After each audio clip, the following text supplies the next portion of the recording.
నాకు ప్రార్థన చేయడం రావడం లేదండి అని మీరు ఎవరైనా అంటే కీర్తనలు చదవండి. అర్థమైందా? దేవుని గూర్చి నేను ఎక్కువ తెలుసుకోవాలండి అని అనుకుంటే కీర్తనలు చదవాలి. దేవుని గూర్చిన పరిపూర్ణమైన అవగాహన మాకు రావాలండి అంటే కీర్తనలు చదవాలి. మన పక్షాన ఉండే శత్రువులు మన మీద దాడి చేస్తే మనం ఎలా స్పందించాలి అని తెలియాలంటే కీర్తనలు చదవాలి. నేను దుఃఖంలో ఉన్నానండి, నేను బాధలో ఉన్నానండి, నాకు ఆదరణ కావాలండి అని అంటే కీర్తనలు చదవాలి.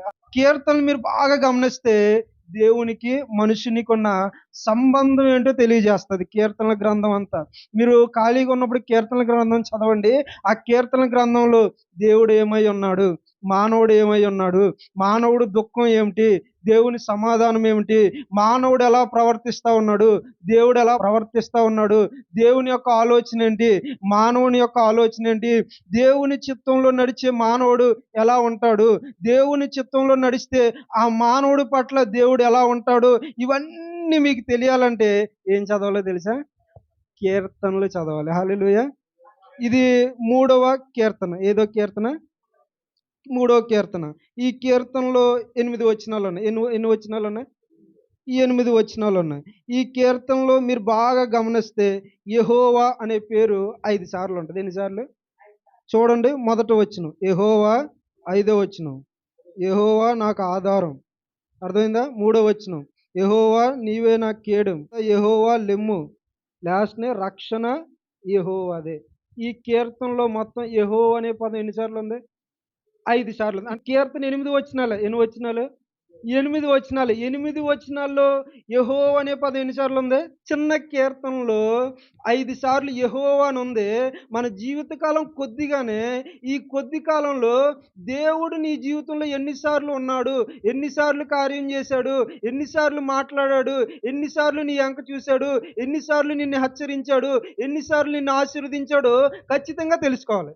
ఈ కీర్తన మీకు అర్థమయ్యేలాగా మీకు వివరిస్తాను. ఎలాగా? అర్థమయ్యేలాగా. మీకు ఇంతకుముందు హబక్కూకు గ్రంథం చెప్పానా? అర్థమైందా మీ అందరికి?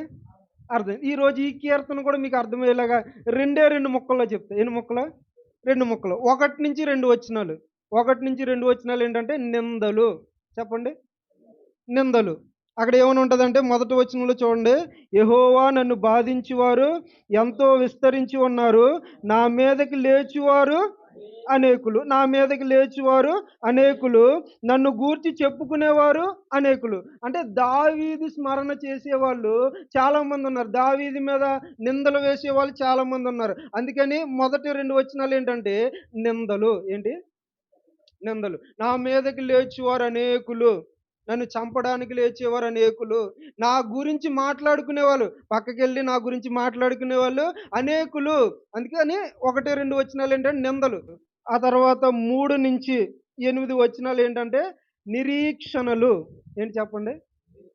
1 నిందలు, 2 నిరీక్షణ అంటే ఒకటే. అంటేనా? ఎదురు చూడడం. నిరీక్షణలు అంటే అనేకం. ఏ విషయంలో నిరీక్షణ అంటే నా తల ఎత్తువాడువు నీవే. అర్థమైందా? 3వ వచనం. 4వ వచనంలో ఏముంటదంటే ఉత్తరం ఇచ్చేవాడువు నీవే. 5, 6 వచనాల్లో ఏమనుంటదంటే కాపాడువాడువు నీవే. 7వ వచనంలో ఏముంటదంటే తీర్పు తీర్చేవాడువు నీవే. 8వ వచనంలో ఏమనుంటదంటే ఆశీర్వదించేవాడువు నీవే. ఈ నిరీక్షణలన్నిటికీ కారణం ఏంటంటే నీవే. అర్థమైందా? మొదటి నుంచి 2 వచనాలు నిందలు. ఆ 3వ వచనం నుంచి 8వ వచనం వరకు నిరీక్షణలు. ఒక్క నిరీక్షణ కాదు. నా తల ఎత్తువాడవు నీవే, నాకు ఉత్తరం ఇచ్చేవాడవు నీవే, నన్ను కాపాడేవాడవు నీవే, తీర్పు తీర్చేవాడవు నీవే, నన్ను ఆశీర్వదించేవాడవు నీవే. అర్థమైందా? అందరూ హల్లెలూయా చెప్పండి. ఈ కీర్తన ఎందుకు రాశారో కూడా నేను మీకు జ్ఞాపకం చేస్తాను. చూడండి, బైబిల్ ఉందా మీ దగ్గర? చూడండి, పైన ఏమనుందంటే అబషలోము తన కుమారుని ఎదుట నుండి పారిపోయినప్పుడు దావీదు రచించిన కీర్తన. అంటే ఈ కీర్తనకు ఒక ఆధారం ఉంది. ఇది ఊరకనే పుట్టుకురాల. ఎందుకు దావీదు ఈ కీర్తన రాసుకున్నాడంటే, తన కుమారుని యొద్ద నుండి పారిపోయినప్పుడు దావీదు రాసుకున్నాడు. తన కుమారు యొద్ద నుండి పారిపోయినప్పుడు ఆయన 2 విషయాల గురించి రాసుకున్నాడు. ఏంటి? ఒకటి నిందల గురించి రాసుకున్నాడు. 2 నిరీక్షణల గురించి రాసుకున్నాడు. నేనంటాను ఆంధ్ర క్రైస్తవ కీర్తనలు మీరు బాగా గమనిస్తే ప్రతి కీర్తన ఊరికనే పుట్టుకురాల. ఏదో కాలక్షేపం కొరకు ఏదో రాయాలి కాబట్టి రాయలా.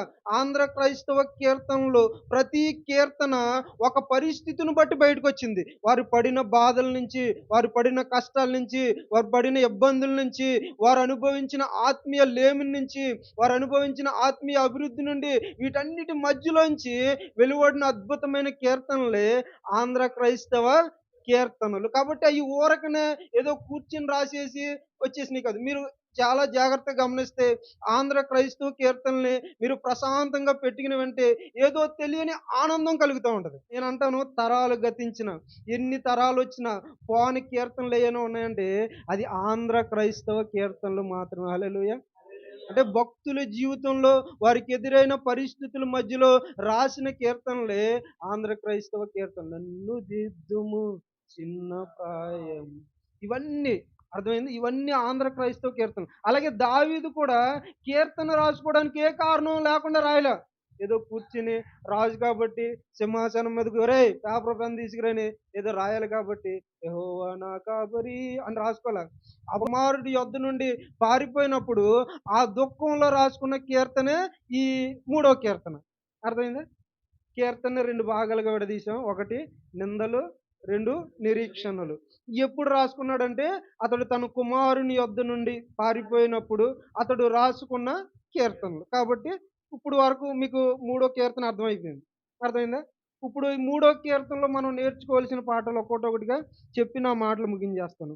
దావీదు రాసిన కీర్తన. ఈ కీర్తన అంతా మీరు గమనిస్తే ఈ కీర్తన ఏంటంటే దేవుడితో మాట్లాడుతూ ఉన్నాడు. అంటే ప్రార్థనా కీర్తన అని చెప్పుకోవచ్చు. ఏ కీర్తన? అంటే తన బాధంతా, తన భారమంతా ఈ కీర్తనలో అని నేనేమంటానంటే దేవుని సన్నిధి, దేవుని సన్నిధి మన బాధ, మన భారం వ్యక్తపరిచే వేదిక. అర్థమైందా?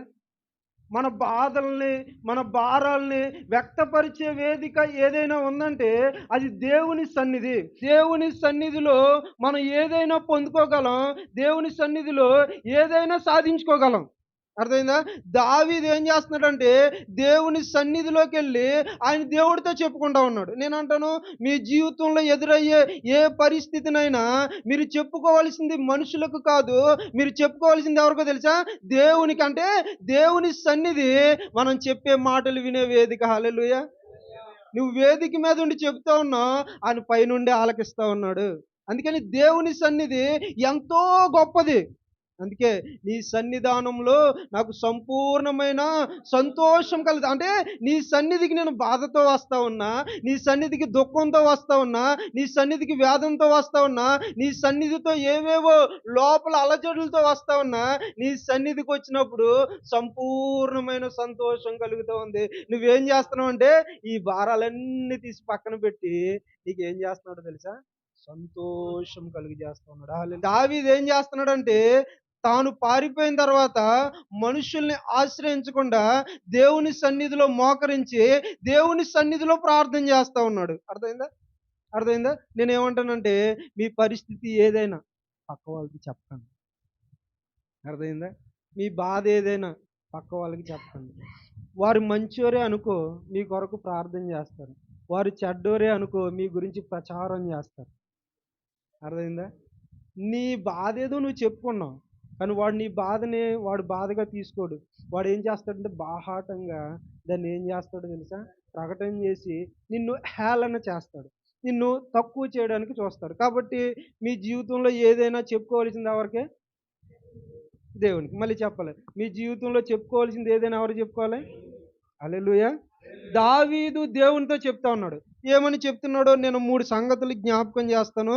ఈ 3వ కీర్తనలో ఏమనంటే దావీదు జీవితంలో మనుష్యులు ఏమై ఉన్నారో దేవుడితో చెప్తున్నాడు. ఏంటి? అర్థమైందా? నా యంక చూడాలి. దావీదు జీవితంలో మనుష్యులు ఏమై ఉన్నారో దేవుడితో చెప్తున్నాడు. దావీదు మనుషులతో మాట్లాడడంలా దేవుని సన్నిధిలో నిలబడి, దేవుని సన్నిధిలో మోకరించి ఇప్పుడు ఏమంటున్నాడంటే మనుష్యులు తన జీవితంలో ఏమై ఉన్నాడో చెప్తా ఉన్నాడు. ఏమని ఉన్నాడో ఏమని చెప్తున్నాడు చూడండి. యెహోవా నన్ను బాధించువారు ఎంతో విస్తరించి ఉన్నారు. అంటే దావీదు జీవితంలో మనుష్యులు ఏమై ఉన్నారో దేవునితో చెప్తా ఉన్నాడు. ఏమని చెప్తున్నాడో తెలుసా? విస్తరించి ఉన్నారు మనుషులు. ఎందుకని? నన్ను బాధించుటకు. అర్థమైందా? నన్ను బాధించి వారు విస్తారంగా ఉన్నారు. ఎక్కడ చూసినా వాళ్ళే కనబడతా ఉన్నారు. పొలంకెళ్ళినా, ఎక్కడికన్నా వెళ్ళినా, బయటికెళ్ళినా, బజారుకెళ్ళినా ఎక్కడ చూసినా ఎవరున్నారు? నా విరోధులే ఉన్నారు. నన్ను బాధించేవారు ఉన్నారు. అర్థమైందా? అంటే దేవుడుతో దావీదు చెప్పుకున్నవాడు ఏమంటే మనుషులు అతని జీవితంలో ఏమై ఉన్నారంటే బాధించేవారుగా ఉన్నారు. వారు విస్తరించి ఉన్నారు. ఎక్కడికి వెళ్ళినా ఎవరు కనబడుతున్నారో తెలుసా? బాధించేవారే కనబడుతున్నారు. ప్రభు ఏమన్నాడంటే మనుషుల్ని చేసిన తర్వాత ఆయన ఏమన్నాడంటే మీరు ఫలించి విస్తరించి అభివృద్ధి పొందమన్నాడు. అలాగే విస్తరించి అభివృద్ధి పొందారు ఎవరు? దేవుని దృష్టిలో మనుషులందరూ విస్తరించి అభివృద్ధి పొందారు. అందుకే ఈ భూలోకంలో చాలా మంది జనాలు విస్తరించారు. కానీ దావీదు జీవితంలో మనుషులు ఎందుకు విస్తరించారో తెలుసా? దావీదును బాధ పెట్టుటకు. హల్లెలూయా. హల్లెలూయా. ఎందుకు బాధపడ్డానికో తెలుసా? ఎందుకు బాధపడ్డానికో తెలుసా? ఇదిగో సొంత కొడుకే అతన్ని చంపడానికి వస్తా ఉన్నాడు. కాబట్టి దాని దగ్గర నుంచి పారిపోయాడు కాబట్టి కొడుకే హేళన చేశాడు కాబట్టి మనం చేయాలిగా. అంటే కొంతమంది ఏం చేస్తారంటే వారి కుటుంబంలో ఉన్న సమస్యల కంటే పక్కవాడి కుటుంబంలో సమస్యలకి ఇంట్రెస్ట్ ఎక్కువ. అర్థమైందా? వాడి కుటుంబంలో ఏం జరుగుతుందో పట్టించుకోడు. పక్క కుటుంబంలో ఏం జరుగుతుందో భూతద్దం పెట్టి మరీ చూసేస్తారు. చూసేసి ఇక ఏం చేస్తారంటే నీ కొడుకు అలా చేసాడంటగా, నీ కొడుకు ఇలా చేసాడంటగా, నీ పరువు అంతా పోయిందంటగా, మొన్నటిదాకా కాలు రగరేసింది తిరుగు, ఈరోజు నీ బతికేమైంది, తిండి కూడా పెడతలేదంట కదా అని ఏం చేస్తారో తెలుసా? మనుషులు లెగుస్తారు. నా మీదకి లేచువారు అనేకులు. అర్థమైందా? దావీదుని బాధించడానికి, దావీదుని నిందించడానికి అనేకులు లేచారంట. అనేకులు లేచి వారు ఏం చేశారంటే విస్తరించారు. రాజ్యమంతా విస్తరించారు. ఏ మూల చూసినా దావీదు నామస్మరణే కనబడతా ఉంది. ఎక్కడ చూసినా దావీదు గురించే చెప్పుకుంటా ఉన్నాడు. కొడుకు దగ్గర నుంచి పారిపోయాడంట, కొడుకు దగ్గర నుంచి. అంటే నేను ఏమంటానంటే దావీదు చేతకాని వాడు కాదు. అర్థమైందా? దావీదు చేతకాని వాడు కాదు. కొడుకుని మెల్ల వంచగలడు. కొడుకుని 2 గుద్దులు గుద్దగలడు. కొడుకుని కొట్టగలడు. కానీ కొడుకు దగ్గర నుంచి ఎందుకు దూరం అయిపోయాడో తెలుసా? ఈడు అమాయకుడు, ఈడు తెంగరదవా, ఈడికి బతకడం చేత కాదు. అందుకని ఆయన ఏం చేస్తున్నాడంటే ఆడినైనా ఏదో ఒకటి చేసుకున్నావని అతని దగ్గర నుండి ఏం చేస్తున్నాడో తెలుసా? దూరం అవుతున్నారు. ఈరోజు చాలా మంది పిల్లలకి తెలియని విషయం ఏంటో తెలుసా? వారి తల్లిదండ్రుల యొక్క గొప్పతనం ఏంటో తెలీదు. ఈరోజు నువ్వెన్ని తిట్టినా, నువ్వెన్ని చేసినా, నువ్వు తిండి పెట్టకపోయినా వారు నిన్ను ఆనుకుని ఉంటున్నారంటే కారణం ఏంటో తెలుసా? నువ్వేమైపోతావు అని. అర్థమైందా? దావీదుకు చేతకాక కాదు. కానీ అతడు ఏం చేశాడో తెలుసా? ఇప్పుడునైనా ప్రశాంతంగా బతకని. సుఖాన్ని, పిల్లల సుఖాన్ని కోరుకునే ప్రతి ఒక్కళ్ళు ఖచ్చితంగా ఏం చేస్తారో తెలుసా? ఎంత భారాన్నైనా, ఎంత బాధనైనా అనుభవిస్తారు, భరిస్తారు. చేతకాక కాదు. అర్థమైందా? చేతకాక, వాళ్ళ వల్ల కాక, వారు ముసలోళ్ళు అయిపోయారని, వారు ఇదయ్యారని కాదు. ఇప్పుడు ఎందుకంటే నీ మీద వారు ప్రేమ చూపిస్తున్నారు కాబట్టి. ఈరోజు నేను అబషలోమునని ఈ రాజ్యమంతా తెలియడానికి కారణం ఎవరు? దావీదే. దావీదు రాజు అయ్యాడు కాబట్టి అందరికీ తెలిసింది. లేకపోతే ఇప్పుడు నువ్వు ఈరోజు ఈ స్థితిలో ఉన్నావంటే నీ కోసం కష్టపడి, శ్రమించి, ఇబ్బంది పడి, తిండి మానేసి నీ కొరకు ఎంతో కష్టపడి వారు ఉన్నారు కాబట్టి ఈరోజు ఈ స్థితిలో ఉన్నావు. అది మనం జ్ఞాపకం చేసుకోవాలి కుమారులుగా. అర్థమైందా? దావీదు తన జీవితంలో మనుష్యులు ఏమై ఉన్నారో చెప్తా ఉన్నాడు. ఎలా ఉన్నారో తెలుసా? వారు నన్ను బాధించుటకు విస్తరించి ఉన్నారు. ఎక్కడ చూసినా వారే కనబడతా ఉన్నారు. అర్థమైందా? ఎక్కడ చూసినా వారే కనబడుతూ ఉన్నారు. ఇక వారు ఏం చేస్తున్నారంటే నా మీదకి లేచువారు అనేకులు. అతడు ఇంకేమన్నాడంటే దేవుని వలన అతనికి రక్షణేమీ దొరకదని నన్ను గూర్చి చెప్పుకునే వాళ్ళు ఇదిగో విస్తరించి ఏమంటున్నారో తెలుసా? విస్తరించి దావీదుని దేవుడు వదిలిపెట్టేశాడు. అబ్బా, దావీదుని దేవుడు పట్టించుకోవడం మానేశాడు. దావీదు జీవితంలో దేవుడు లేడు. దేవుడు దావీదుని విడిచిపెట్టి చాలా కాలం అయింది. నిజంగా దేవుడు ఖచ్చితంగా దావీదు జీవితంలో ఉంటే దావీదు ఎందుకు పారిపోవాలి?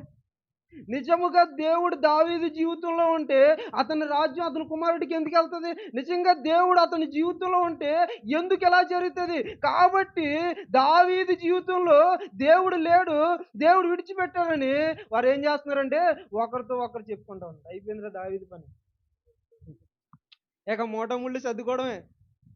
ఇప్పటికే కొడుకు ఇంట్లోంచి గెంటేశాడు, కొడుకు దగ్గర నుంచి పారిపోయాడు, ఇక ఏ పని అయిపోయింది. నిజంగా దేవుడు అంటే ఎందుకు ఆ కుటుంబం అలా ఉంటుంది? దేవుడు ఉంటే ఎందుకు ఆ కుటుంబంలో సమస్యలు ఉంటే, దేవుడు ఉంటే ఆ కుటుంబం ఎందుకు అలా ఉంది అని చెప్పుకునేవారు చాలా మంది ఉంటారు. అర్థమైందా? నేనేమంటానంటే దేవుడు ఉన్నాడు కాబట్టి ఆ కుటుంబం అలా ఉంది. హల్లెలూయా, హల్లెలూయా. నీ కుటుంబంలో సమస్యలు, నీ కుటుంబంలో ఇబ్బందులు, నీ కుటుంబంలో గొడవలు జరుగుతూ ఉన్నాయంటే దానికి కారణం ఏంటో తెలుసా? దేవుడు ఉన్నాడు అన్నది ఒకటి కారణం. అర్థమైందా? ఏమంటున్నారంటే దావీదుని దేవుడు విడిచిపెట్టేశాడు. అబ్బా, ఇక దావీదుతో దేవుడు లేడు, ఇక దేవుడికి సంబంధం తెగిపోయింది అని మీరు చెప్పుకుంటూ ఉన్నారు. మీరు గమనించండి, దావీదు ఏం చేస్తున్నాడంటే తన జీవితంలో మనుషులు ఏమై ఉన్నారో చెప్పుకుంటా ఉన్నాడు. ఎవరితోటి? ఎవరితోటి? నేను అంటాను, మీ జీవితంలో మనుషులు మీ జీవితంలో ఎలా ఉన్నారో మీరు మనుషులతో చెప్పండి. అర్థమైందా? నేను అంటాను, నన్ను ఇష్టపడే వాళ్ళు కొంతమంది ఉంటారు, నన్ను ద్వేషించే వాళ్ళు కొంతమంది ఉంటారు, నన్ను తిట్టే వాళ్ళు కొంతమంది ఉంటారు, నన్ను చూసి అసహించుకునే వాళ్ళు కొంతమంది ఉంటారు, నన్ను ప్రేమించే వాళ్ళు ఉంటారు, నేను ఉంటే బాగుంటుందని అనేవాళ్ళు కూడా ఉంటారు. మనుషులు మన విషయాల్లో మన జీవితంలో రకరకాల విధాలుగా ఉంటారు. అలా ఉన్నారని ఈ మనుషుని గురించి ఈయన గురించి ఆవిడతో చెప్పావు అనుకో, నీ చీటు చిరిగిపోయినట్టే. దావీదు ఏ మనుషుడి దగ్గరికి వెళ్ళి మాట్లాడడంలో ఏమన్నాడు తెలుసా? దేవుడితో చెప్పుకుంటా ఏమని చెప్పుకున్నాడు? దేవా, ఇదిగో జనులు విస్తరించున్నారు నన్ను బాధించుటకు, వారు నా మీదకి లేచారు నన్ను చంపడానికి. వారు ఏమనుకున్నారో తెలుసా? నీతోటి నాకు సంబంధం తెగిపోయిందని చెప్పుకుంటా ఉన్నారు అని ఎవరితో చెప్తున్నారు? దేవుడితో చెప్పుకుంటా ఉన్నారు. ఏ? మొదటిగా ఏంటంటే దావీదు జీవితంలో మనుషులు ఏమై ఉన్నారో దేవుడితో చెప్పుకుంటున్నారు. హల్లెలూయా చెప్పండి. హల్లెలూయా. రెండో విషయం ఏంటంటే దావీదు జీవితంలో దేవుడు ఏమై ఉన్నాడో దేవుడితోటి చెప్పుకుంటా ఉన్నాడు. అర్థమైందా? మొదటిగా ఏంటంటే దావీదు జీవితంలో మనుషులు ఏమై ఉన్నారో చెప్పుకున్నాడు. ఏమని చెప్పుకున్నాడంటే వారు నన్ను బాధించుటకు విస్తరించి ఉన్నారు, వారు నా మీదకు లేచి ఉన్నారు, వారు దేవుడు నీకు తోడుగా లేడు, దేవుడు నిన్ను పట్టించుకోవడం మానేశారని ఒకరితోనొకరు చెప్పుకుంటున్నారని దేవుడితో చెప్పాడు. ఇప్పుడు ఏమన్నాడంటే దావీదు జీవితంలో దేవుడు ఏమై ఉన్నాడో దేవునితోనే చెప్పుకుంటా ఉన్నాడు. హల్లెలూయా, హల్లెలూయా. ఈ అనుభవం మీరు ఎప్పుడైనా పొందారా?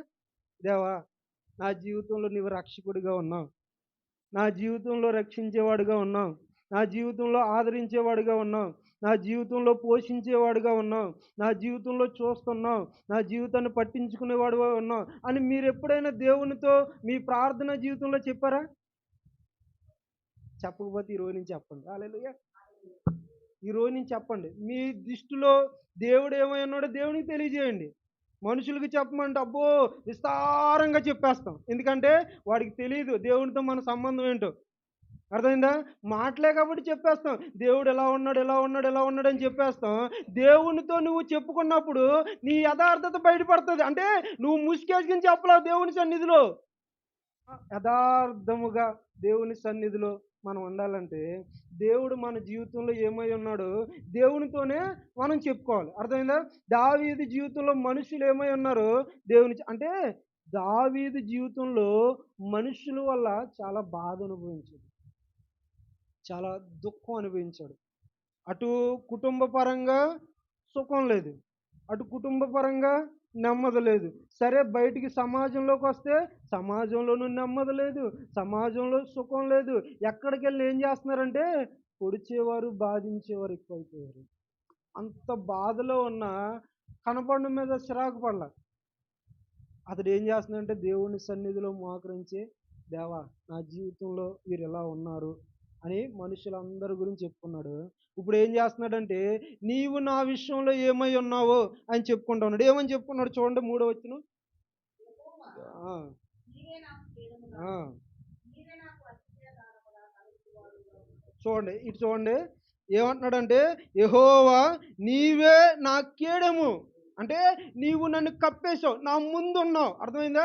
నీవే నా కేడెము. నా మీదకి లేచిన వాళ్ళు ఉన్నారు, నా మీదకి లేచివారు అనేకులు, నన్ను చంపడానికి సిద్ధమైన వారు అనేకులు. అయితే నీవు నాకు కేడెముగా ఉన్నావు. అంటే నా మీదకు వచ్చినా నువ్వు అడ్డొచ్చేస్తున్నావు. అంటే నా ముందు నీవు ఉన్నావు. అందుకే ఎంతకేమన్నా తెలుసా, నా ముందు నీ ఉండగా నాకు భయమే లేదు. ఇప్పుడు దావీదు ఏంటంటే నీవు నాకు కేడెముగా ఉన్నావు, నా ముందు నీవు ఉన్నావు. ఎంతమంది లేచి కత్తిని పట్టుకొచ్చినా ఏం లేదు. అర్థమైందా? దేవుని వాక్యం మీకు అర్థమవుతుందా? అతడు ఏమంటున్నాడంటే యెహోవా నీవు నాకు కేడెముగా ఉన్నావు. తర్వాత ఆ, అంటే ఏమంటున్నాడంటే నీవు నాకు కేడెముగా ఉన్నావు, నీవు నాకు అతిశయాస్పదముగా అంటే నేను అతిశయించేది నీ అందే. ఎందుకో తెలుసా? నీవు నాకు కేడముగా ఉన్నావు, నీవు నాకు రాజుగా ఉన్నావు, నీవు నాకు సంరక్షకుడుగా ఉన్నావు గనుక నీ యందు తప్ప నాకు అతిశయం లేదు. నేను రాజుని కాబట్టి నాకు కొంతమంది రాజులు తెలుసు. ఆ రాజు దగ్గరికి వెళ్ళి సహాయం కోరమని అతని యందు నేను అతిశయించడంలా. నాకు చుట్టాలు తెలుసు, నాకు బంధువులు తెలుసు, వారి దగ్గరికి వెళ్ళి సహాయం కోరి వారు ఇస్తానంటే వారి యందు అతిశయించడంలా. ఏమన్నాడంటే నీవు నాకు కేడముగా ఉన్నావు, నీవే నా అతిశయాస్పదము. నేను నీ యందు నేను అతిశయిస్తా ఉన్నా. ఎందుకు? నీవు నాకు కేడముగా ఉన్నావు. హల్లెలూయా. నా మీద లేచివారు అనేకులు ఉన్నారు, కానీ నువ్వేం చేస్తున్నావు అంటే నాకు కేడముగా ఉన్నావు. కత్తి పట్టుకొచ్చిన ప్రతి ఓడితో యుద్ధం చేసేది నువ్వే. యుద్ధం యెహోవాదే. ఎంత అద్భుతంగా రాసుకున్నాడు చూసారు కీర్తన. ఆ? నీవు నాకు కేడముగా ఉన్నా, నా అతిశయాస్పదం నీవే, నేను నీ యందు అతిశయిస్తా ఉన్నా అని చెప్తే ఆయన ఏమంటున్నాడో చూడండి. నా తల ఎత్తువాడవుగాను, నా తల ఎత్తువాడవుగా ఉన్నావు. అంటే ఏమంటున్నాడంటే నా గౌరవ విషయంలో ఏ మాత్రం భంగం కలిగించే వాడవు కాదు. అర్థమైందా? ఏ విషయంలో కూడా నన్ను తక్కువ చేసి, ఒకవేళ కొన్ని పరిస్థితుల వల్ల నేను తలదించుకున్నానేమో, నా కుటుంబంలో ఎదురైన పరిస్థితులను బట్టి నేను తలదించుకున్నా, నా తల ఎత్తువాడవు నీవే, నన్ను గౌరవంగా చూసేవాడవు నీవే. నేను కోల్పోయినవన్నీ నువ్వు నాకు మరలా సమకూర్చే దేవుడువు. నా గౌరవానికి ఏ మాత్రం భంగం కలిగించేవాడు కాదు. ఈరోజు నేను తక్కువ చేయబడ్డానేమో, ఒకరోజు నువ్వు ఖచ్చితంగా నా తల పైకెత్తుతావు. హల్లెలూయా. ఈరోజు ఉమ్మినవారు, ఈరోజు తిట్టినవారు, ఈరోజు నిందలు వేసిన వారు రేపొద్దున ఏం చేస్తారో తెలుసా? నీకు జేజేలు కొడతారు. హల్లెలూయా. ఆయన ఏమంటా ఉన్నాడంటే నా తల ఎత్తువాడు. నేను ఈరోజు తల దించుకున్నా ఎవరి వల్ల తెలుసా? నా కొడుకు వల్ల నేను తల దించుకున్నా, కానీ నా తలెత్తువాడువు నీవే. ఎంత అద్భుతం! ఎంత అద్భుతం! తన జీవితంలో దేవుడు ఏమై ఉన్నాడో చెప్పుకుంటా ఉన్నాడు. నా జీవితంలో నువ్వేమై ఉన్నావో తెలుసా? నాకు కేడెముగా ఉన్నావు, నేను నీ యందు అతిశయిస్తా ఉన్నా. ఎందుకో తెలుసా? నా మీదకి లేచి వారితో నీవు యుద్ధం చేస్తావు, నా తల పైకెత్తుతావు. నా గౌరవానికి నాకెన్నడూ భంగం కలిగించే దేవుడవు కాదు, నా తలెత్తి నన్ను ఘనపరిచేవాడవు. హల్లెలూయా. ఏ కీడునైతే అతని జీవితంలోకి వచ్చిందో ఆ కీడునంతా ఒకరోజు ఏం చేస్తాడంటే మేలుగా మార్చే దేవుడు. ఎంత అద్భుతం! తన జీవితంలో దేవుడు ఏమై ఉన్నాడో దేవునితోటే చెప్పుకుంటాను. ఇప్పుడు దేవుడు ఏమని అనుకుంటాడు అసలు? ఆ? దేవుడు అసలు ఏమని అనుకుని ఉంటాడు? అరే బుడ్డోడా, నేను నీకు ఏం చేయలేదు, నీ కొడుకు ఇంట్లోంచి నిన్ను గెంటేశాడా? నీ కొడుకు భయంతో నువ్వు పారిపోయావా?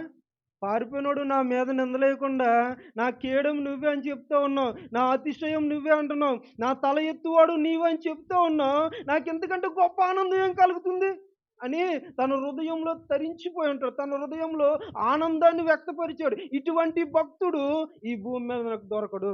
అందుకే బైబిల్లో చక్కటి మాట రాయబడింది, దావీదు నా హృదయానుసారుడు. అంటే నా హృదయం దావీదు హృదయం ఒకటే.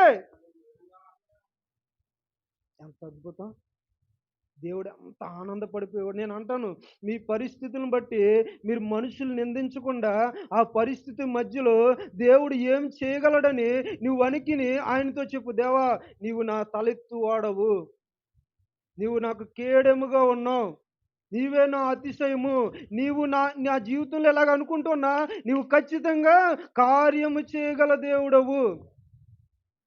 ఇలా ఆధారపడాలి దేవుడి మీద. ఏదో మాటకు వచ్చినట్టు పలకడం కాదు.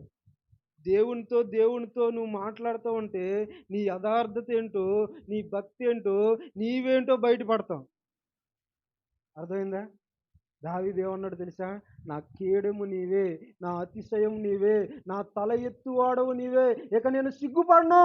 ఇప్పుడు వరకు విస్తరించి ఉన్న దావీదంటే ప్రజలందరి మధ్యలో చిన్న చూపు ఏర్పడింది. నీవు నా తల ఎత్తువాడువు, మరలా నన్ను పైకెత్తి నిలబెట్టగలిగిన దేవుడవు. బైబిల్లో చక్కని మాట రాయబడి ఉంది, నా జనులు ఇక ఎన్నడూ సిగ్గుపడరు. ఇక ఎన్నటికీ సిగ్గు నీకు రాదు. నీ తలెత్తే దేవుడు. హల్లెలూయా. నీ తలెత్తి నిన్ను గౌరవపరుస్తాడు. ఎక్కడైతే నువ్వు నిందల పాలయ్యావో, ఎక్కడైతే నిన్ను తక్కువ చేశారో, ఎవరైతే నిన్ను హేళన చేశారో వారి మధ్యలో నిన్ను ఆయన ఏం చేస్తాడో తెలుసా? గొప్ప చేసే దేవుడు. హల్లెలూయా. తన జీవితంలో దేవుడు ఏమై ఉన్నాడో దావీదు చెప్తున్నాడు. ఇంకేం చెప్తున్నాడు చూడండి.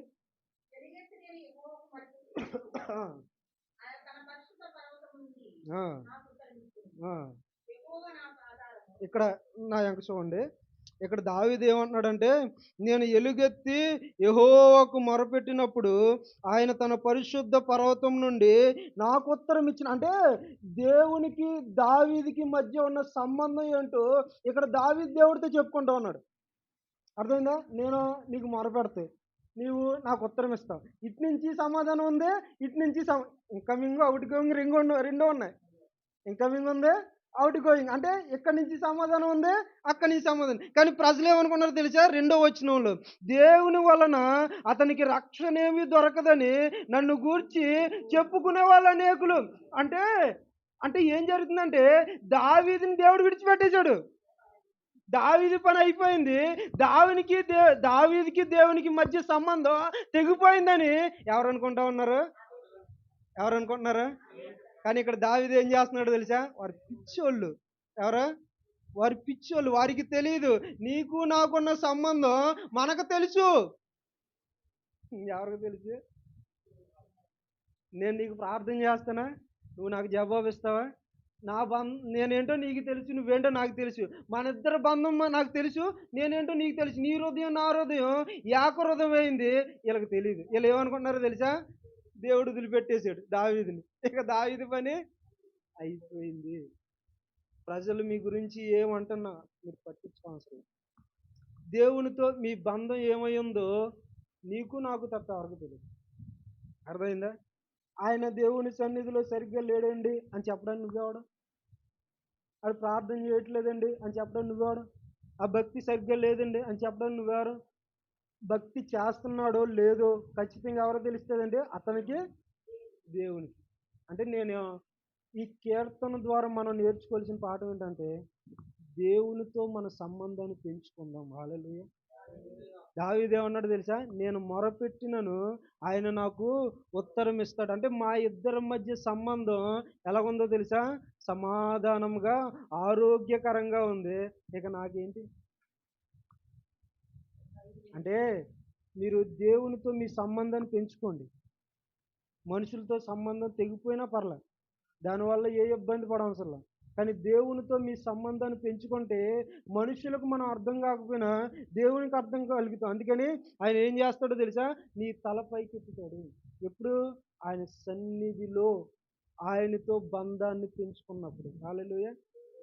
అర్థమవుతుందా? ఈ కీర్తన మీకు అర్థమవుతుందా? మీకు దావీదు యొక్క హృదయం ఏంటో, దావీదు హృదయంలో ఉన్న ఆ మనస్తత్వం ఏంటో మీకు అర్థమవుతుందా? ఆయన ఏమంటున్నాడో తెలుసా? నేను మొరపెట్టగా నీవు నాకు ఉత్తరం ఇస్తా ఉన్నావు. అంటే ఇతడు దేవుని సన్నిధిలో నిలబడి దేవుని యొద్ద పొందుకుంటా ఉన్నాడంటే అతడు ఎంత పవిత్రంగా జీవిస్తున్నాడు, ఎంత యథార్థంగా జీవిస్తూ ఉన్నాడు, దేవుని విషయంలో ఎంత నమ్మకంగా ఉంటా ఉన్నాడు. దేవుడు అంటే ఎంత తాపత్రయం ఉందో, దేవుళ్ళో ఎంత తరిస్తూ ఉన్నాడో ఈ విషయంలో మనకు అర్థమైపోతా ఉంది. అర్థమైందా? చిన్న గొడవ జరిగితే, ఎవరైనా చిన్న మాట అంటే, ఇక ఆ రోజు ప్రార్థనలు ఉండవు కొంతమందికి. అర్థమైందా? అక్కడికి వచ్చేవాళ్ళు ఎవరో ఏదో అన్నారండి నన్ను. ఆళ్ళు ఏదంటే నీకెందుకు నువ్వు రావచ్చుగా. అర్థమైందా? ఎవరు ఏదన్నారో అనవసరం. దేవునితో నీ సంబంధం ఏమై ఉన్నదో ఖచ్చితంగా మనం తెలుసుకోవాలి. ఇక్కడ ఏమంటున్నాడంటే, నేను ఎలుగెత్తి యెహోవాకు మొరపెట్టినప్పుడు ఆయన తన పరిశుద్ధ పర్వతం నుండి నాకు ఉత్తరం ఇచ్చును. యెహోవాయే నాకు ఆధారము గనుక కావున నేను పండుకొని నిద్రపోయి మేలు పొందును. 10,000 మంది దండెత్తి నా మీదకు వచ్చి మోహరించినను నేను భయపడను. అర్థమైందా? దేవునితో సంబంధం ఉంది. ఇప్పుడు ఏమంటున్నాడో తెలుసా? నేను పడుకుంటానబ్బా. ప్రశాంతంగా పడుకుంటాడంట. ఎలాగా? ఎలాగా? నెమ్మదిగా పడుకుంటాడంట. నేను పడుకుంటా. 10,000 మంది దండెత్తి మోహరించి నా మీదకొచ్చినను నేను భయపడను. అంటే భయం నా దగ్గరికి రాదు. ఇప్పుడు నేను ఒంటరిగా ఉన్నానా? నా ముందు కొంతమంది మాత్రమే సైనికులున్నారు. నా మీద వ్యతిరేకంగా ఉన్నవాళ్ళు ఎవరో తెలుసా? దావీదు కుటుంబీకులు సౌలుని వెంబడించేవాళ్ళు. ఈ పక్కన ఎవరున్నారో తెలుసా? అబషలోముని వెంబడించేవారు వారి సైనికులు. మధ్యలో నేను ఎలా ఉన్నానంటే చిన్న ఏలికలా ఉన్నా. నేను మధ్యలో ఎలా ఉన్నానంటే కొద్ది సైన్యంతో ఉన్నా. అయినా నేనేం చేస్తున్నా తెలుసా? పడుకుని నిద్రపోతా. ఎందుకో తెలుసా? వీడొచ్చి మోహరించినా నీవు నాకు కేడమై ఉన్నావు గనుక నా పక్షాన యుద్ధం చేసేది నీవే గనుక నాకు భయం లేదు. అర్థమైందా? అంటే నీ సమస్య ఏదో, నీ ఇబ్బంది ఏదో, అది నిన్ను బాధిస్తా ఉందంటే, అది నిన్ను గందరగోళం చేస్తా ఉందంటే, నువ్వు దేవుని సన్నిధిలో సరిగ్గా లేవు. నీ కుటుంబ పరిస్థితులను బట్టి, నీ కుటుంబంలో కలుగుతున్న కలహాలను బట్టి, నీ కొడుకు నీతో సమాధానంగా లేని పరిస్థితిని బట్టి, నీ కోడలు నీతో సరిగ్గా మాట్లాడకపోవడం వల్ల, ఆ విషయాల్లో నువ్వు కదిలిపోతున్నావు అంటే దేవునితో నీ సంబంధం సరిగ్గా లేదు. నీ సమాధానం సరిగ్గా ఉంటే నువ్వేం చేస్తావో తెలుసా? నాకు భయం లేదు. ఎందుకో తెలుసా? ఆయన చూసుకుంటాడు. నా కేడెము ఆయన, నా అతిశయం ఆయన, నా తల ఎత్తువాడవు. ఎవరితో అయితే నువ్వు సమాధానం కోల్పోయావో వారందరితో సమాధానపరిచే దేవుడు. హల్లెలూయా. కాబట్టి 10,000 మంది మోహరించి నా మీదకొచ్చిన, ఇదిగో రాజుగారు, ఇదిగో 10,000 మంది వచ్చేస్తున్నారండి నీ మీదక, కానీ డోంట్ కేర్. 10,000 మంది యుద్ధాలు గుర్రాలు వేసుకుని వస్తా ఉన్నారు, కత్తులు పట్టుకు రాని. మనం ఎంతో మందిలో 20 మందే ఉన్నాం. అయితే మన దగ్గర కత్తులు లేవండి. అయితే మన దగ్గర ఏమీ లేవండి. అయితే మన దగ్గర దేవుడు ఉన్నాడు. హల్లెలూయా. కనుక నేను భయపడను. ఎందుకో తెలుసా? 10,000 మంది నా మీదకి గుర్రాల మీద రథాల మీద వచ్చి కత్తులు పట్టుకుని వచ్చినా నేనేం చేస్తానో తెలుసా? ఒక రాయి మీద తల కింద చేయి పెట్టుకుని నిద్రపోతాను. ఎందుకో తెలుసా? నా పక్షాన్ని యుద్ధం చేసేవాడు ఎవరు? దేవుడే. అర్థమైందా? ఆయన ఏమంటున్నాడంటే, కావున నేను పండుకొని నిద్రపోయి మేలుకొందును. 10,000 మంది దండెత్తి నా మీదకు వచ్చి మోహరించినను నేను భయపడను. భయం నాలో లేదు. భయానికి నాకు బంధుత్వం తెగిపోయింది. భయం మా చుట్టాలు కాదు ఇంకా. భయానికి నేను ఎడాకులు ఇచ్చేసా. భయాన్ని మా పెరట్లో కాదు, మా ఊరు బయట వదిలేసా. ఎందుకో తెలుసా? దేవుణ్ణి లోపలికి తెచ్చుకున్నాం. ఆయన ఆధారం చేసుకున్నా. ఇప్పుడు నా జీవితంలో ఆధారమై ఉన్న ఆయన ఏం చేశాడంటే నా చుట్టూ ఆవరించాడు. కాబట్టి భయంతో బంధుత్వం లేదు. భయాన్ని తీసుకెళ్ళి బజార్లో వదిలేసా.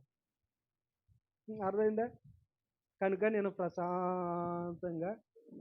ప్రశాంతంగా ఈ కుటుంబంలో ఇన్ని కలహాలున్నా నిద్ర ఎలా పడుతుంది ఈవిడిక?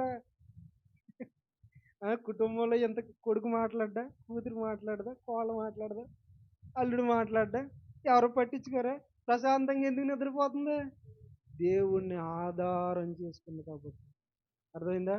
ఆయన ఆధారం చేసుకుంది కాబట్టి ప్రశాంతంగా నిద్రపోతుంది. హల్లెలూయా. హల్లెలూయా. ఇక్కడ ఏమనుందంటే 10,000 మంది దండెత్తి నా మీదకు వచ్చినను మోహరించినను నేను భయపడను. అర్థమైందా?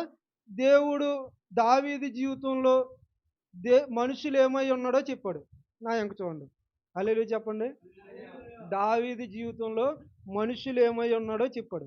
ఇప్పుడు దావీదు జీవితంలో దేవుడు ఏమై ఉన్నాడో దేవుడితో చెప్పుకున్నాడు. ఇంకో విషయం ఏంటంటే దావీదు జీవితంలో నా పక్షాన యుద్ధం చేసేవాడు నీవే అని దావీదు దేవునితో చెప్పుకుంటా ఉన్నాడు. ఏమని?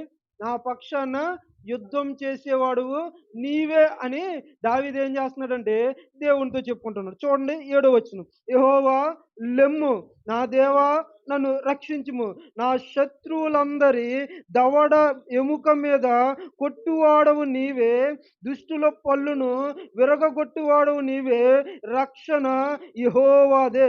ఇక్కడ దావీదు ఏమంటున్నాడంటే నా శత్రువులందరి దవడ ఎముక మీద కొట్టువాడవు నీవే, వారి పళ్ళను విరగగొట్టువాడవు నీవు. అంటే దేవుడు ఏం చేస్తున్నాడంటే ఓ మీద కొడతాను.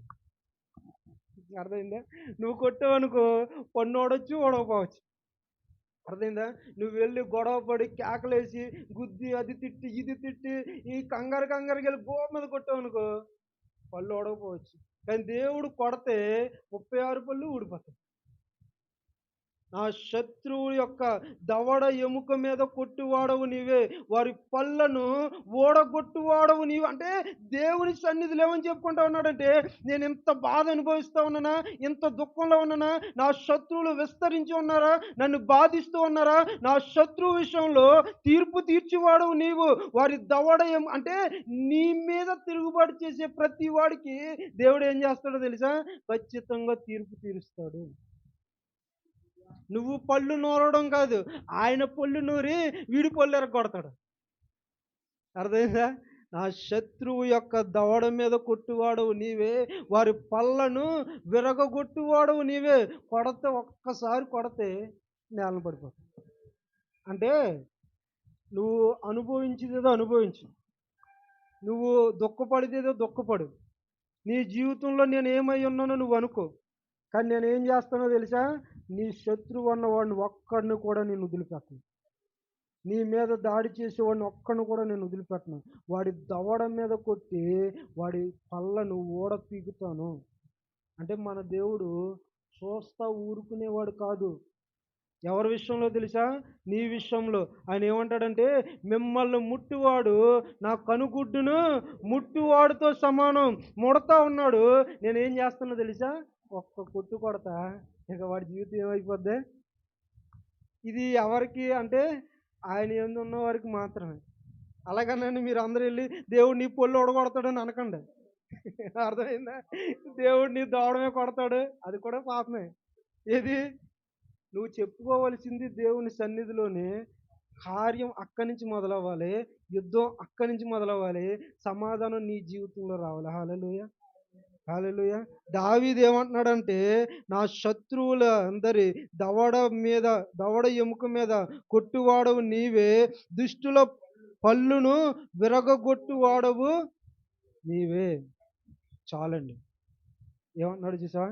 ఖచ్చితంగా నీ విషయంలో దేవుడు ఎప్పటికీ మౌనంగా ఉండడు.